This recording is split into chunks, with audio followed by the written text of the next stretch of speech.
leadership, management, priorities in order, all things you'd want in a commander-in-chief. So, Mr. President, what you do in the hours after announcing the widest evacuation of American embassies worldwide since 9/12/01? Had a bunch of friends come over who I don't see that often from high school and college, and we played a little golf, and then we tried to play a little basketball.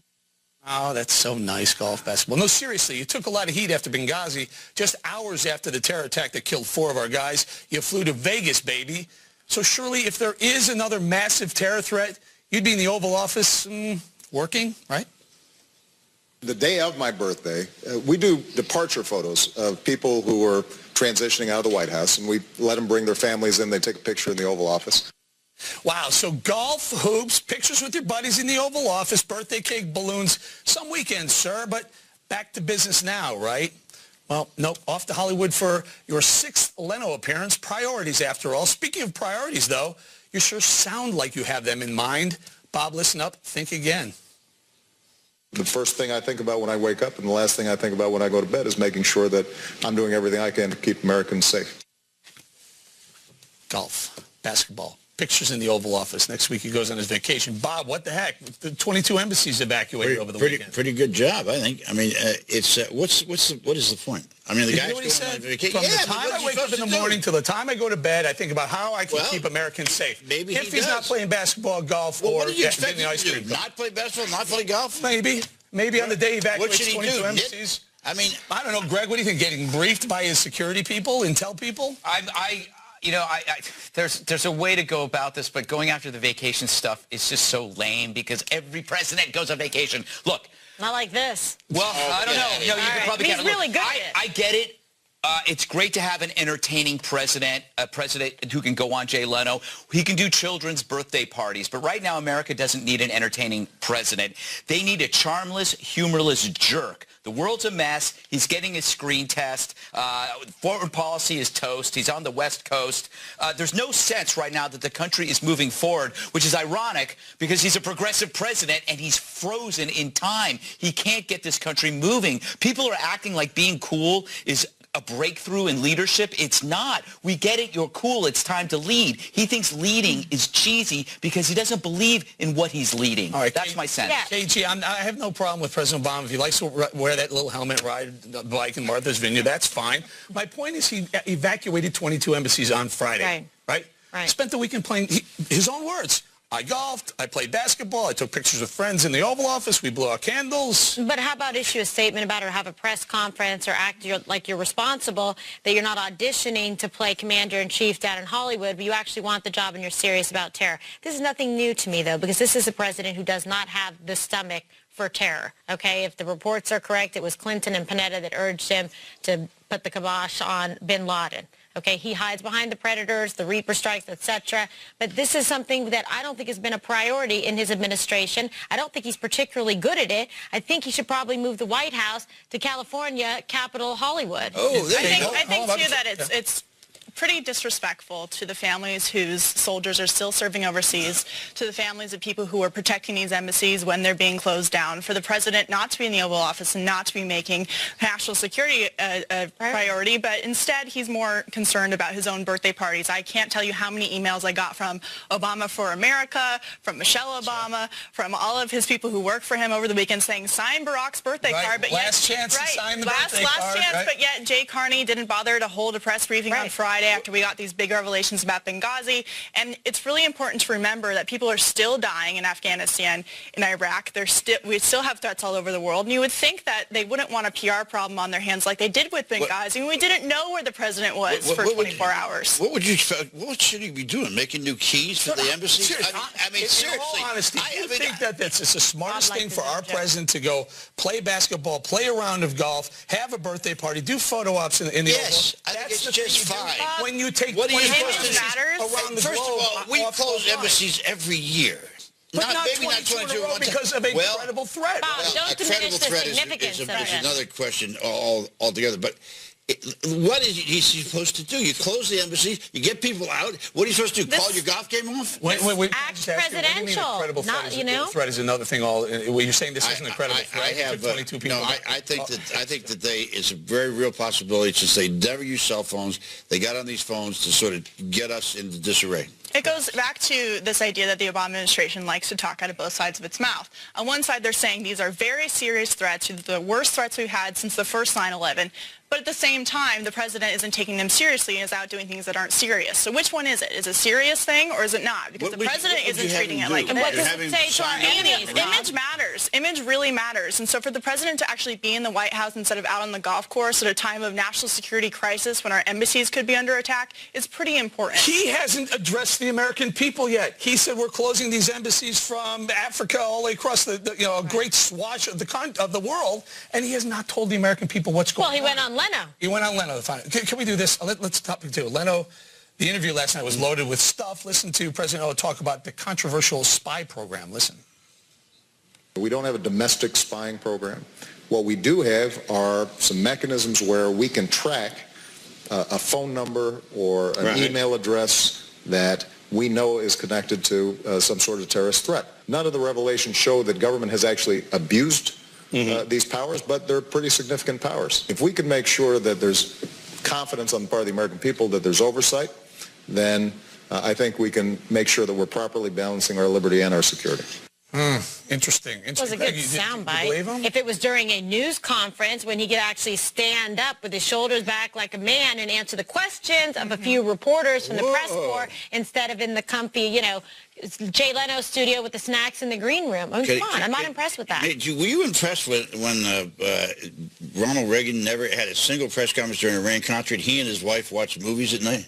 It's 2013. Bob, it's a completely different it's a different thing. And Reagan is already put on and I was impressed with Reagan because he was presidential and he had policies that made sense and he put us in a position as Americans that we were respected with a healthy amount of fear around the world. So please, that's what Iran-Contra. Let me get Greg in here. Greg, last week the NSA said that they in fact have records of all phone calls. And the FBI said they can look into your web browser. They can actually even turn on your phone, the camera on your phone. That explains a lot. Well, actually. I mean, we're getting two different signals here. Thoughts? I thought that President Obama was incredibly reasonable last night when discussing the NSA, and I think that if you had replaced him with George Bush, nobody here would be complaining because George Bush would have said the same thing. So but not on Jay Leno. Excuse me, you're acting like a hypocrite because you're condemning him because it's coming out of his mouth. Having said that, there is an overwhelming sense of chaos inside and outside of this country. President Obama takes on the role of a calm pilot, weaving this plane through this storm. The issue is the storm is being caused by his policies. And that's what we have to worry about. You can sit here and argue all you want about him being on Jay Leno. That's not the problem. The problem is he should be doing something about bigger issues, which is joblessness. Yeah, but there's which is the fact that he is not at all engaged in the fracking issue, which would do a lot to reduce the strife in the Middle East, would bring jobs, would lower the $5 or $4 a gallon gas. That's the stuff we should be talking about, and not ragging on him about playing basketball. What a bunch of baby games. Well, I'm going to push back a little bit, too. I don't have a problem with him playing golf on his free time, but, boy, when you close 22 embassies and pull that many American diplomats, offline, tell the people why. Yeah, it goes back to your point of he hasn't come out in an official presidential press conference to talk about all of the scandals surrounding his administration, whether it's the IRS. The only reason he got asked about the IRS and the only reason he made a statement was because he was holding a joint press conference with a world leader and had the question asked of him at the time. He hasn't discussed these things directly. His White House press secretary doesn't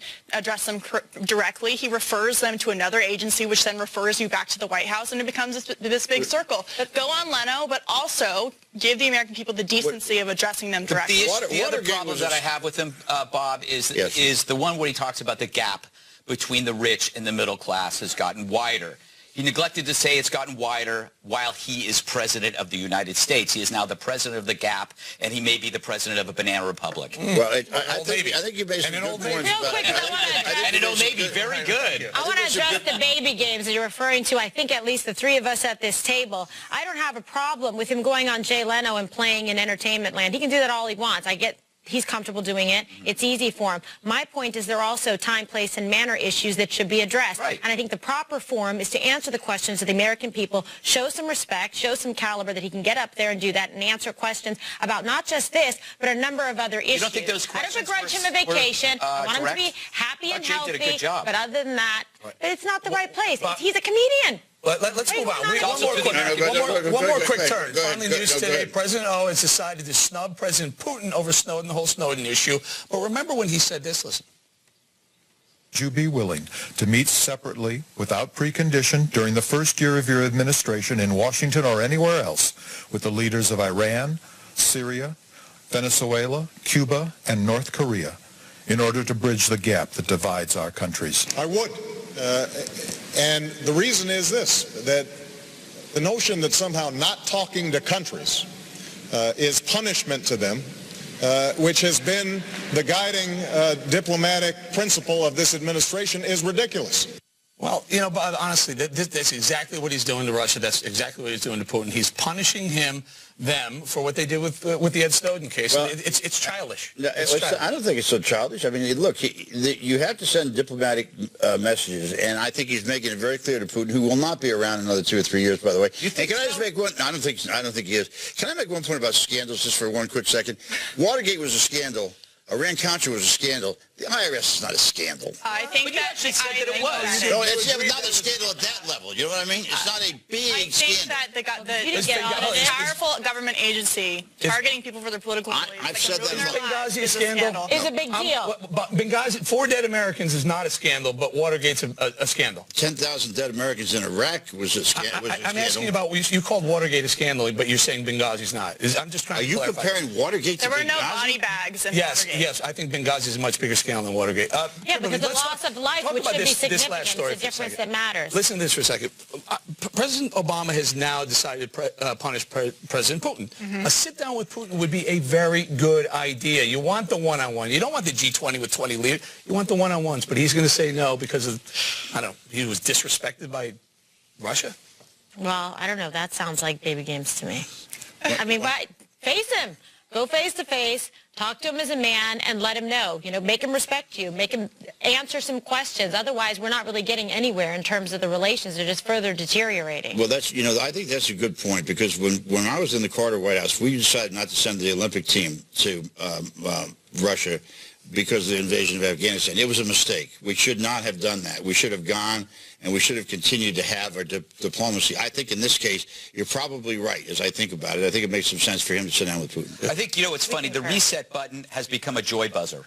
It's whenever he's over there to shake Putin's hand, he gets like, and so I actually don't blame him, because Putin is no Berlusconi. He's no fun, and you can't control. You cannot control what's going to happen over there. You know that when he's over there, he will be marginalized somewhat by Snowden. Someone's going to bring Snowden out and parade him around there while Obama's there, and Obama cannot risk looking like a fool. Well, this was the You should last, capture canceling this meeting with Putin was Yes. Obama's last card that he had in the book. Putin embarrassed Obama with this entire situation. You're right, they'll parade him around.